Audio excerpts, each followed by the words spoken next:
안녕하세요. 테레비트입니다. 이거 뭐야?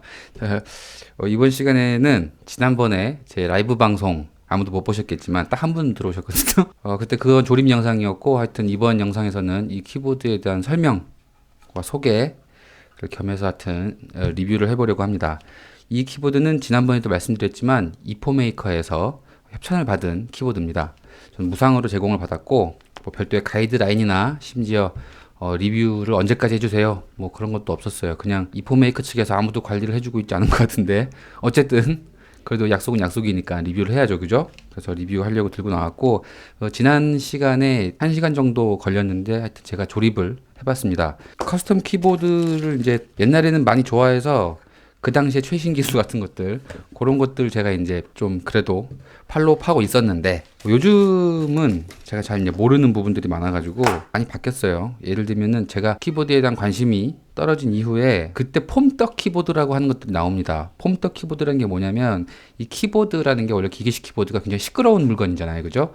청축이 아니더라도 굉장히 시끄러운 물건인데 그런 키보드를 조용하게 치기 위한 많은 노력들이 시도가 되었죠. 그 중에서 하나가 뭐냐면 존재하는 모든 빈 공간에 흡음재를 채운다 라고 하는 개념입니다. 그게 바로 폼떡 키보드예요. 그래서 기판 밑바닥과 이 키보드 케이스 하판 사이에 그 빈 공간에 흡음재를 채우는 건 기본이었고요. 그건 옛날부터 해왔던 거고 그 다음에 기판과 보강판 사이에 있는 그 3.5mm 정도 되는 그 틈도 채워지는 게 그 틈에다가도 뭘 채우고요. 그 다음에 스위치가 기판 밑을 때려서 충격이 전해지는 게 좀 그렇다라고 해가지고 그 충격이 전달되는 걸 막기 위해서 얇은 폼을 또 한 장 깔고 하여튼 뭐 여러 가지 보통 이제 흡음재는 이제 폼 FOAM 폼 발포 플라스틱을 우리가 폼이라고 부르죠. 발포 플라스틱 계열들 예를 들면 이런 것들 우리가 에바폼이라고 불리는 이런 거 말랑말랑말랑한 이런 거 요런 것들을 꽉꽉 채워 넣은 것들을 폼으로 떡칠을 했다 그래서 폼떡 키보드라고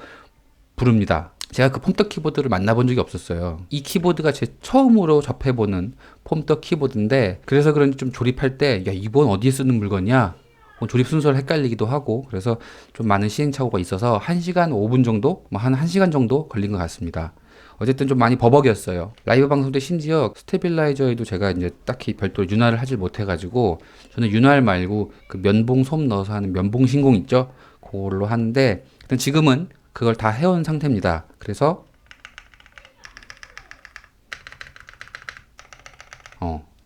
찰찰거리지 않는 스테빌라이저 그 정도 지금 제가 손을 댄 상태예요.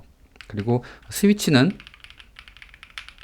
별도로 윤활을 하지 않았습니다. 이 키캡 있죠? 이 키캡 세트 그게 요건데 이 키캡 세트랑 이 스위치 요거 3팩 해가지고 좀 남았어요. 여기 한 박스에 30개씩 들어있는 거라 가지고 요 3팩 받아가지고 스위치도 설치하고 다 했습니다. 자세한 조립 영상은 제 라이브 방송 굉장히 지루한데 그거 보시면 다 나와 있을 거고요. 오늘은 이제 조립 영상 말고 이 키보드의 사용감 그리고 외관 그 다음에 기능 설명 등을 중점적으로 한번 해서 리뷰를 하겠습니다. 일단 이 키보드는 겉으로 딱 봤을 때 75% 키보드라고 불리는 거예요. 텐키리스를 쓰시는 분들 중에 좀 더 배열을 줄이고 싶다 하시는 분들이 별다른 이 키 개수에 손해 없이 가져가실 수 있는 배열이 바로 이 75% 키보드입니다. 보시면 여기 한 2개 정도 줄이고요. 그 다음에 요 위에 뭐 프린트, 스크롤락, 포즈 요 3키 있죠.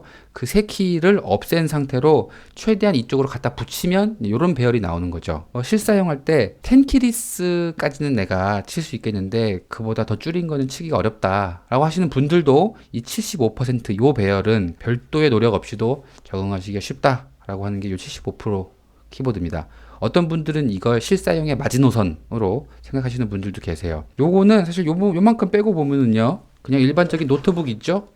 노트북 배열, 요런 배열이랑 다를 바가 없어요. 여기서 요거 좀 더 들어온 거죠, 그죠? 오히려 더 편하게 더 들어온 배열이기 때문에 이걸 못 쓰신다 하시는 분도 없잖아요, 그죠? 노트북 배열에 딱히 거부감이 없으신 분들은 이것도 당연히 거부감 없이 치실 수가 있습니다. 그래서 75%는 팬들이 굉장히 많죠, 그쵸? 여기서 윗줄을 다 드러내면 이제 65배열이 나오는 겁니다. 더 컴팩트해 보이지만 이 가로 방향으로는 사실 그렇게 메리트가 없죠. 60까지 가게 되면은 요 줄도 날리고 요 줄도 날리는 건데 60까지 가게 되면 이제 방향키를 마땅히 둘 데가 없기 때문에 그 60은 사실은 조금 매니악한 배열이라고 볼 수 있습니다.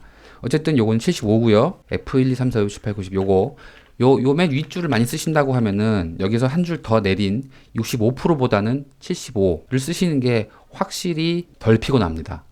확실히 덜 피곤해요. 경사 각도가 그렇게 높지 않은 이 각도의 크기를 말하는 겁니다. 그죠? 이 경사각이 완만해서 전 경사 각도가 되게 높은 가파른 그런 키보드들 있죠? 그런 가파른 키보드들을 좀 제가 좀 부담스러워 하는데 이건 경사 각도가 완만해가지고 굉장히 잡았을 때 치기 편한 심지어 요거는 어느 정도 전고도 낮아요. 전고.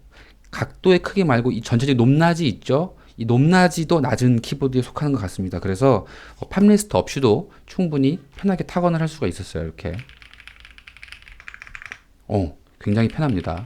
이 키보드는 RT100이라고 하는 지난 시간에 제가 리뷰를 했던 이포메이커 같은 회사 거죠. 이포메이커의 키보드예요. 얘는 플라스틱이고 얘는 전부 다 알루미늄으로 되어 있습니다. 근데 두 가지 다 베이지 살짝 차이가 있긴 하지만 얘도 베이지고 얘도 베이지인데 최대한 유사하게 가져가려고 했던 것 같아요. 그래서 딱 놓고 봤을 때 공평하게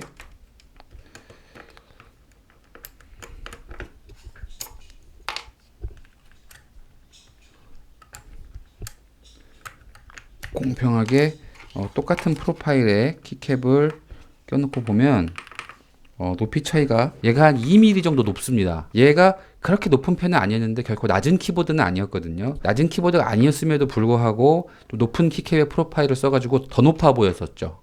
실사용할 때는 이 순정 키캡을 그대로 쓰신다고 하면 더 높은 그런 키보드였는데 그래서 얘 같은 경우에 좀 팜리스트가 확실히 있으면 좋다 라는 수준이었고 반면에 이 키보드 같은 경우에는 팜리스트 없이도 상당히 높이를 낮춰놓은 키보드입니다.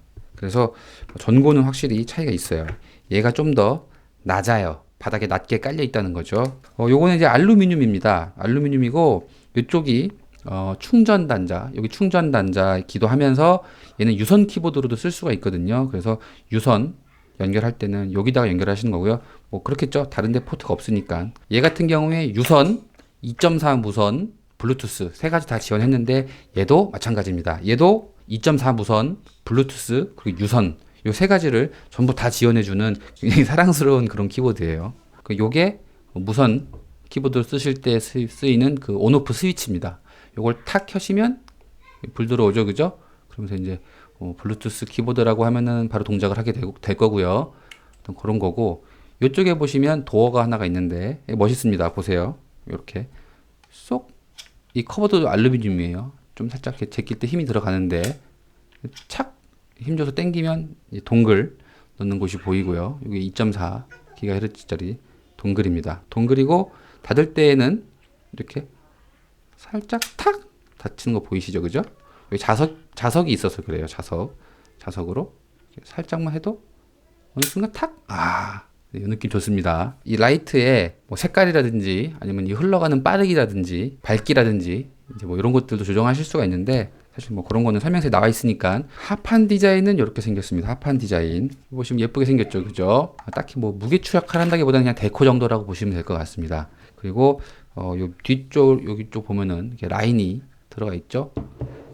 요런 디자인적인 측면에서 그냥 라인을 낸 것 같고 이게 알루미늄인데 아노다이징이 아니고 세라코트 아노다이징 말고 또 있었는데 전기 영동 이건 뭐 전기 영동 그런 건가 요즘 이게 뭐 세라코트인지 분체 도장인지는 모르겠지만 하여튼 페인팅이 되어 있는 겁니다. 페인팅 이 페인팅이 이제 아노다이징보다 색 표현에 있어서 우수하죠, 그죠? 그래서 요거 옛날에 커스텀 키보드 하시는 분들은 그 세라코트라고 해서 세라믹 도장이겠죠, 그죠? 하여튼 그 세라코트 막 업체에다 맡기고 막 이 도장 한 판 하는데 막 50만 원씩 들고 막 그랬었어요. 요즘도 하시는 분들 계시는지는 모르겠는데 좀 잘 모르겠습니다. 어쨌든 굉장히 예쁜 색깔 베이지색으로 튀지 않고 무난하고 고급스럽게 색깔 잘 뽑았어요. 그리고 확실히 이제 뭐 대기업에서 만드니까 대기업이겠죠? 잘 모르겠는데 하여튼 큰 회사에서 만드니까 찍힌 곳 하나 없고 QC는 굉장한 것 같습니다. 퀄리티가 되게 좋네요, 그죠? 그다음에 고무 발판 4개인데 고무 발판도 요거 미끄럼 방지용 발판이죠, 그죠? 그래서 딱히 이 경사를 조절할 수 있는 그런 키보드는 아닙니다. 전 있어도 안 쓰지만 하여튼 경사 조절할 수 있는 키보드는 아니에요. 그리고 손목 건강을 위해서 키보드 경사가 가파른 건 좋지 않다고들 하죠, 그죠? 저도 이제 손목이 들려서 키보드 치는 게 여기 굉장히 긴장되는 게 그 느낌이 너무 싫어서 저는 최대한 경사각도가 작은 키보드를 선호하는 편입니다.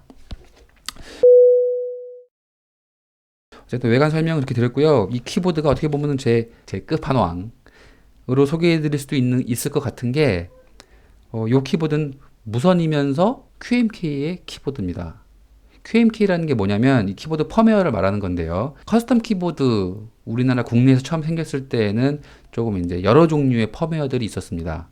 그리고 이제 각자 그 펌웨어 개발자가 클로즈드 소스였죠. 오픈 소스가 아니고 클로즈드 소스여서 다른 사람들한테 이제 소스 코드를 공개하지 않고 그 본인이 직접 펌웨어 개선 사항이 있다고 하면은 본인이 업데이트 해가지고 새로운 이제 릴리즈를 낸다든지 하는 식으로 해서 이제 막 업데이트가 되곤 했었는데, 미국에서 잭 컴버트 맞을 거예요. 하여튼 그 잭 형이라는 분이 QMK라는 걸 만들었습니다. 일본의 하수라고 하는 사람이 기능이 강력한 놈을 만들어 가지고 오픈소스로 풀었는데, 그 오픈소스를 들고 가서 개량한 게 QMK예요. 퀀텀 미케니컬 키보드. 그 QMK가 전 세계적인 대세가 되었죠. 그죠? 그 QMK는 자기가 직접 컴파일링 해야 된다는 그런 번거로움도 있고, 소스 코드를 직접 수정한다라든지 키매핑을 좀 바꿔야 된다라든지 그런 부분이 있어서 조금 이제 GUI 같은 게 좀 유저 인터페이스가 좋지 않았습니다.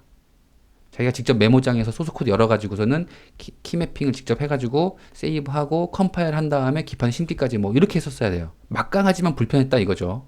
그래서 어느 날 비아라는 곳에서, 팀 비아였나? 올리비아의 비아였나? 하여튼 그래요. 하여튼 그 비아라는 그 팀에서 비아라고 하는 플러그인을 만드는데요. 그게 뭐냐면 QMK 위에서, QMK가 바탕이 되고 QMK 위에서 돌아가는 플러그인인데, 걔가 바로 그 웹페이지 상에서 뭐 스탠드얼론 프로그램이라든지, 지금은 다 웹 베이스로 바뀌었는데 그 웹에 들어가시면 이 키보드랑 이렇게 연결이 돼가지고 원하는 키 매핑을 바꿔주실 수가 있다. 직접 소스 코드까지 건드리시지 않아도 될 정도로 충분히 QMK의 대부분의 기능들을 비아를 통해서 키매핑을 쉽게, 그것도 실시간으로, 뭐 컴파일해서 심고 그러는 게 아니라 거기서 이 K를 숫자 1로 바꿔라 라고 골라주는 순간 바로 이게 1로 바뀝니다. 뭐 그런 식으로 실시간으로 키매핑을 바꿀 수 있어서 굉장히 편해졌다. 원래도 QMK가 압도적이었지만 지금은 더 대단해졌다. 더 훨씬 편해졌다 라고 하는 겁니다. 그래서 이 키보드가 끝판왕인 이유, 좀 설명이 장황했죠, 그죠? 끝판왕인 이유는 유무선이 다 되면서도 비아 지원이 가능한 그런 QMK를 심어놨다라는 겁니다. QMK의 원래 제일 큰 아쉬웠던 점이 뭐냐면 무선 지원이 제대로 되지 않았다라는 건데, 이제는 그렇지 않습니다. 이 키매핑 혹은 특수 기능 같은 것들을 직접 만들어 쓰시지 않는 분들은 뭔 소리 하는 거야 싶을 수도 있겠지만, 하여튼 이 키보드가 가지고 있는 장점은 그거예요. 무선 QMK 비아 요거. 사실 이 키보드는 길게 설명할 필요도 없습니다. 그냥 야 이거 75% 알루미늄 키보드인데 무선 QMK고 비아가 지원돼 하면 끝이에요. 사람들이 우와 하게 되는 거죠. 뭐 그 와중에 이제 뭐 게스킨 마운트 방식이라든지 폼떡이라든지 여기까지 하고, 같이 온 키캡 한번 보겠습니다. 키캡은 요런 박스에 들어와 있었고요. 그리고 얘는 75%인데 75% 쪽만 주는 게 아니라 이 럼패드도 다 같이 주더라고요. 그래서 뭐 요런 것들도 색깔은 정말 예뻐요. 색깔은 정말 예쁘고 생간 색깔입니다. 뭐야, 버건디? 그래, 버건디인지 뭔지 그런 색깔이고, 블랙에 베이지 톤으로 되어 있는 각인이에요. 사실 좀 아쉬운 부분이 있습니다. 예를 들면 이렇게 이런 폰트 보세요. 딜리트. 폰트가 조금 많이 못생겼어요. 그죠? 어딜 보고 못생겼다고 하는 거냐면, 어떤 거는 획이 굵고, 어떤 건 좀 가늘고, 좀 이렇게 좀 들쑥날쑥해서 프로페셔널한 느낌의 폰트는 아닙니다. 폰트가 좀 이렇게 제가 본 것 중에서는 추천할 만한 폰트는 아니어서, 고퀄의 폰트는 아니어서 그 염료승화 방식인 줄 알았는데, 놀랍게도 이거 보면은 이중사출이에요. 그죠? 뭐 느낌이라든지 타건감 이런 거는 뭐 더할 나위 없이 좋은데, 이 폰트가 조금 아쉽다. 보세요. 이 컨트롤이랑 획의 굵기가 다릅니다. 그죠? 긴 캡들이 보통 이제 사출 과정에서 많이 휘어 있게 되는데, 이 부분 떠 있지도 않아요. 그죠? 그래서 휘어있지도 않고 해서 컬이 나쁘지는 않은데 저 폰트가 조금 아쉽다라는 것까지만 말씀드릴게요. 그리고 이제 제가 폼떡 키보드를 처음 만져봤다고 했잖아요, 그죠? 그래서 이 키감적인 측면에서 한번 말씀드려야 될 것 같은데, 일단 여기 사용된 스위치는 이폰메이커의 섀도우 블랙이라고 하는 스위치입니다. 흑축 정도의 무게를 가지고 있어요. 그래서 가볍게 칠 수 있는 건 아니지만, 이 기본적으로 공장 윤활이 요즘 안 돼 있는 스위치 없잖아요, 그죠? 그래서 이 폰메이커 스위치들 전반적으로 지난번에 그 위스테리아도 그렇고 이 섀도우 블랙도 그렇고 서거김은 전혀 없습니다. 서거김이 전혀 없는 게 요즘 디폴트인가 봐요. 이 키캡을 꼽고 뺄 때 한 가지 좀 특이한 부분이 있는, 특이한 느낌이 있는데 뭐냐면 이게 좀 살짝 이렇게 스위치가 축이 좀 이게 축이 이렇게 있으면 축이 좀 이렇게 휘어진다고 해야 되나? 그런 느낌 비슷하게 봤습니다. 부러지지는 않는데 보시면 키캡이 뽑을 때 보세요, 이게 고개가 엄청 까딱까딱거려요. 뭐 물론 이제 실사용에서는 전혀 문제될 것이 없는데 하여튼 좀 그런 것 같습니다. 원래 이제 서거김을 잡는 방법이 좀 유격을 키운다라고 하는 것들이 있었어요, 그죠? 그래서 얘도 기본적으로 좀 이제 그 갭 클리어런스를 좀 크게 가져가는 게 아닌가, 그런 스위치가 아닌가 생각됩니다. 실사용할 때는 전혀 위화감은 없고, 하지만 키캡 뽑거나 낄 때 너무 좀 이렇게 휘어진다? 마치 축이 휘어진 듯한 그런 느낌을 받습니다. 뭐 단점이라 하긴 좀 그렇죠, 그죠? 그냥 걔 특징인 거지. 지난번 스위치는 위스테리아였어요. 위스테리아. 뭐 로우 덴시티 폴리카보네이트랑 나일론 소재를 쓰여가지고 굉장히 좀 이제 따뜻한 소리가 났었는데, 얘는 지금 폼떡된 상태라서 그렇지만 이 기보각만 들고서 쳐봤을 때 좀 살짝 딱딱한 투명 폴리카보네이트의 느낌을 이제 그대로 가지고 있습니다. 그래서 딱히 소리적인 측면에 있어서 메리트가 있는 스위치는 아닌 것 같아요. 이거 뭐야, 스모크 컬러라고 해야 되나? 투명한데 회색기가 좀 껴있어요, 그죠? 요거보다 저는 개인적으로는 좀 더 이제 촉촉한 소리를 낼 수 있는 그런 나일론 계열의 스위치, 불투명한 거, 그런 게 좀 더 말랑말랑한 소리가 나서 좋습니다. 어쨌든 이거는 이제 뭐 리뷰 차원에서 저한테 제공을 해준 거니까 지난번이랑 다른 스위치를 저한테 주신 것 같고요. 개인적으로 이 두 개 중에 이제 뭘 추천하냐고 하면은 저는 얘는 좀 키압도 좀 세고 그래서 얘보다는 위스테리아, 솔직한 심정으로 위스테리아 스위치가 얘보다 한 3배는 더 좋지 않나 라는 생각이 듭니다. 위스테리아. 여기에 들어갔던, 이 RT100에 들어갔던 스위치가 위스테리아인데요. 이거 한번 뽑아보면은 요 색깔, 요거는 기본 이 키압도 딱 제 키압이었어요. 제가 좋아하는 키압 이어가지고 이거는 뭐 스프링 갈고 자시고 할 것도 없어. 좀 호불호가 없을 것 같은, 전 제가 만나본 순정 스위치 중에서는 최고였던 게 바로 이 스위치입니다. 키캡 폰트 더 예쁜 거 쉽게 구하실 수 있을 거고, 얘도 엄청 추천하는 건 아니에요, 그죠? 살짝 둘 다 조금씩 아쉬움을 가지고 있습니다.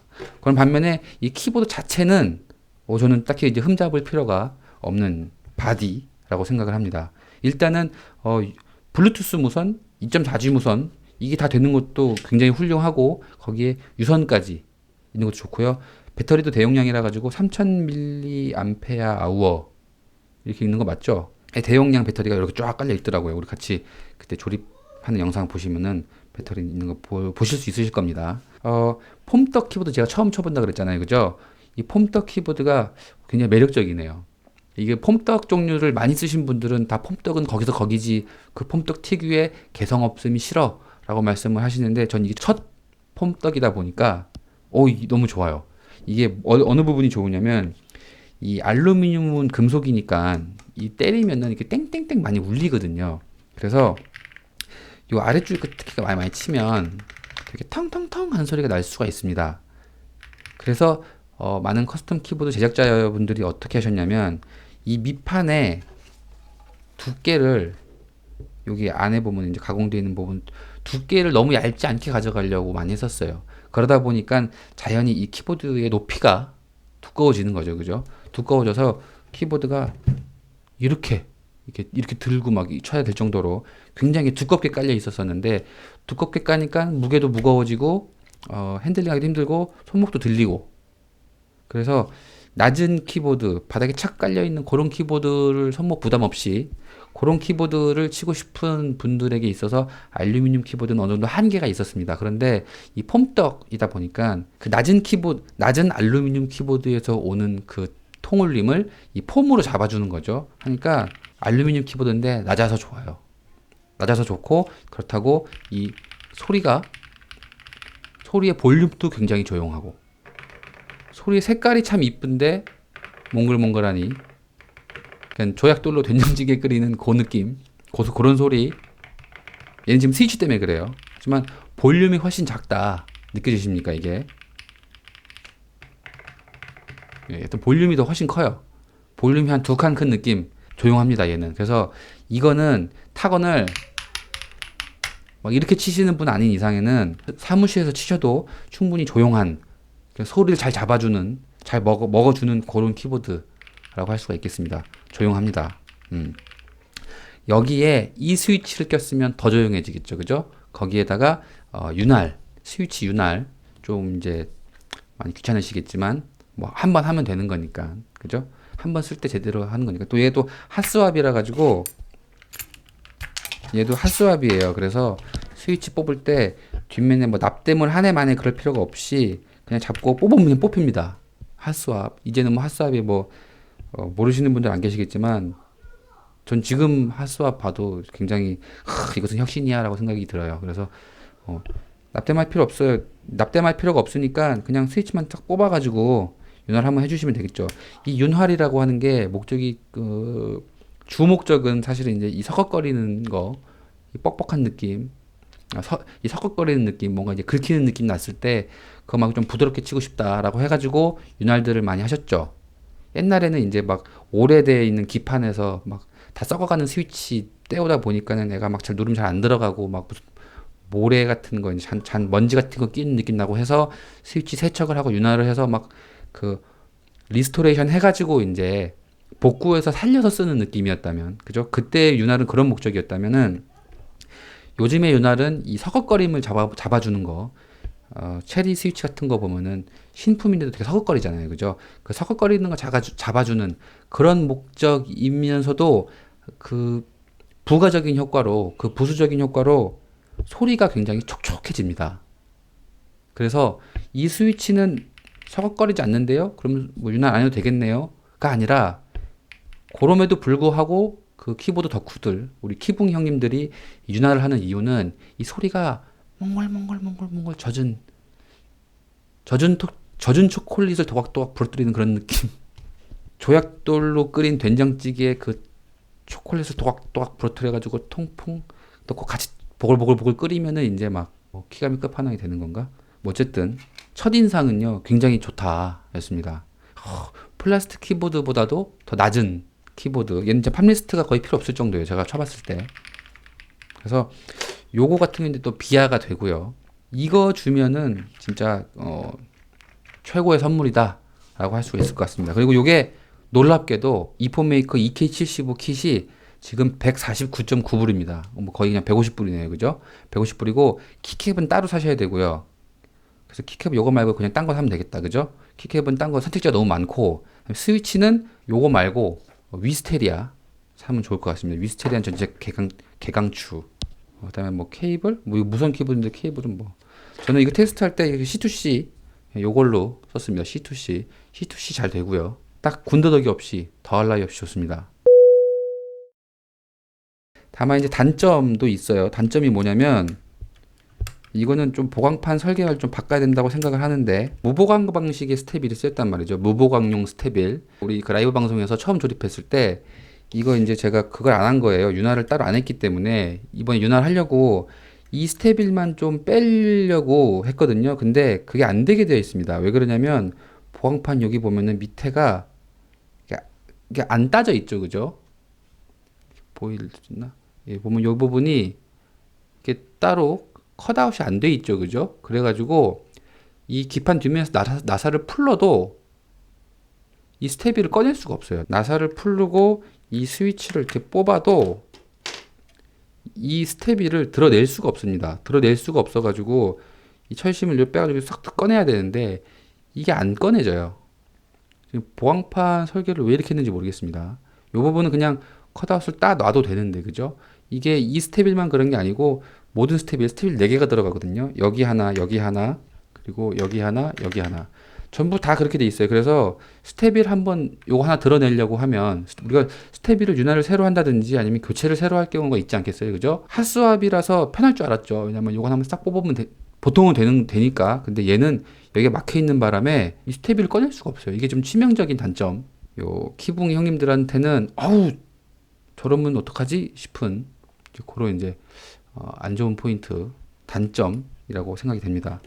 요 부분 빼고는 뭐 핫스왑인 거 좋고, 그리고 요거 지금 저는 그걸로 했어요. 윤활제 써서 한 게 아니라 그 면봉 넣어가지고 했는데 면봉도 잘 먹히고요. 그리고 이게 이 플렉스 컷이 많이 들어가 있어요. 이렇게 보면은 그죠? 꾹꾹 줄렁 합니다. 이게 스텝을 자주 꺼낼 일 있으면 그러면은 어차피 모보강용 스텝에 쓰였으니까 그냥 모보강으로 쓰면 안 돼요? 라고 이제 생각하시는 분들 계실 수도 있을 것 같은데, 이 가스켓 마운트잖아요. 그죠? 가스켓 마운트 요 마운트 방식이 보강판이 없으면 안 돼요. 가스켓이 그 위아래 이제 붙는 그게 보강판에 붙기 때문에, 기판이 아니라 보강판에 붙기 때문에 이 무보강으로는 애초에 쓰실 수가 없는 그런 키보드입니다. 그래서 단점이라고 제가 이제 유일하게 뽑은 게 그거예요. 유지보수 측면에서 이 스테비를 스위치를 완전 분해하지 않고서는 스테빌 하나도 꺼낼 수가 없다라는 거. 그 부분 빼고 나머지는 전부 다 만족스러웠습니다. 그래서 이 키보드는 제가 이제 굉장히 솔직하게 강추드리는 그런 키보드라고 할 수가 있겠습니다. 그리고 비아 된다 그랬잖아요. 그죠? 비아는 블루투스 상태로 돼 있을 때는 안 되고요. 유선 연결이나 아니면 2.4 연결일 때 되는데, 제가 한번 잠깐 보여드리면은 유선으로 한번 연결을 해볼게요. 이 키보드를 스위치가 이제 꺼져 있죠, 그죠? 꺼놓은 상태에서 꽂아 주시면 바로 이렇게 들어오는데, 지금 이 상태는 전원을 껐잖아요. 전원을 껐는데 꺼놓은 상태에서 얘를 꽂아도 유선으로 돌아가는 게 아니라 노트북 화면을 보면은 블루투스가 연결되는 상태인 겁니다. 얘는 전원을 공급받은 것일 뿐이고 얘는 지금 블루투스 상태로 연결이 되고 있는 거예요. 그래서 이 상태는 블루투스 연결된 상태고, 얘를 유선 키보드로 동작하게 하고 싶다라고 하시면 펑션, 지금 디폴트는 여기가 펑션이거든요. 그래서 펑션 누르고 여기서 T 누르시면은 이제 유선 모드가 됩니다. 이게 설명서에 나와 있어요. 설명서에 펑션 T 하면은 유선 모드다라는 거라서, 제가 펑션 T를 누른 순간 이제 이 폰메이커 EK75라고 하는 키보드가 블루투스 목록에서 연결 안 됨으로 되어 있는 상태가 된 거고요. 이제서 저는 유선 키보드를 쓰게 된 거죠. 이 상태에서 그 이포메이커에 보면은 사이트 주소가 나와 있어요. 보시면 여기 주소가 써 있는데, 이게 유선 모드일 때랑 2.4 무선 모드일 때 둘 다 비아를 쓰실 수가 있거든요. 그때 각각 그 다운받아야 되는 제이슨 파일이 다릅니다. 저는 이제 유선 모드로 비아를 쓸 생각이라서 유선 모드의 비아 파일을 받아가지고 이미 한번 업데이트를 한 바 있습니다. 그래서 비아 사이트 들어왔죠, 그죠? 그래서 여기에서 요거 try now 요거 누르시면 키보드를 authorize 하라고 나오는데, 여기서 EK75 연결할게요 라고 하면은 이렇게 되죠, 그죠? 원래는 처음이라고 하시면은 요 디자인 탭 오셔가지고 로드에서 아까 다운 받으셨던 그 이포메이커의 그 제이슨 파일 그거를 선택을 하셔가지고 로드를 한번 해주시면 그제사 이 비아라고 하는 이 소프트웨어가 이포메이커 EK75를 인식을 합니다. 그래서 이포메이커 EK75를 인식을 했고요. 하면 이렇게 여러분들 익숙하신 그냥 그 비아 그겁니다. 레이어 1을 한번 같이 보고 싶은데 블루투스 1, 2, 3 페어링이 3개까지 된다는 얘기죠. 그죠? 멀티 페어링 해서 1, 2, 3 3개까지 되는 거고, 뭐 2.4GHz짜리 그것도 있고, USB 모드, 유선 모드 말하는 거죠. 그죠? 아까 말했던 FN 누르고 T 해야지 와이어드 모드 된다고 했던 거 그거고, 여기 보시면은 윈맥, 윈도우 모드, 맥 모드 그것도 있고요. 여기 있는 것들을 다 바꿔주실 수가 있어요. 자기가 원하는 대로. 어쨌든 요런 것들은 이제 이 포메이커에 밖에 없는 그런 키코드잖아요. 그런 애들이 어디 있냐면 여기 보시면, 여기 보면 커스텀이라는 데가 있어요. 커스텀.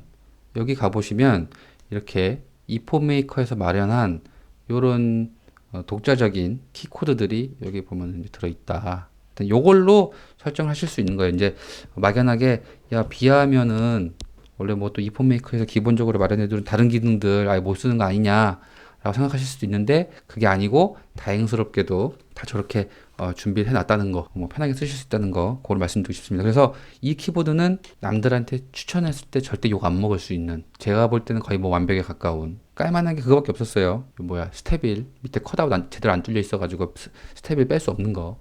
그거 빼고는 진짜 뭐 흠잡을 게 없는 그런 키보드였습니다. 제 키보드 리뷰는 여기까지였고 다음 시간에 뭐 또 다른 키보드 더 재미있는 키보드 이야기 한번 들고 오겠습니다. 감사합니다. 안녕.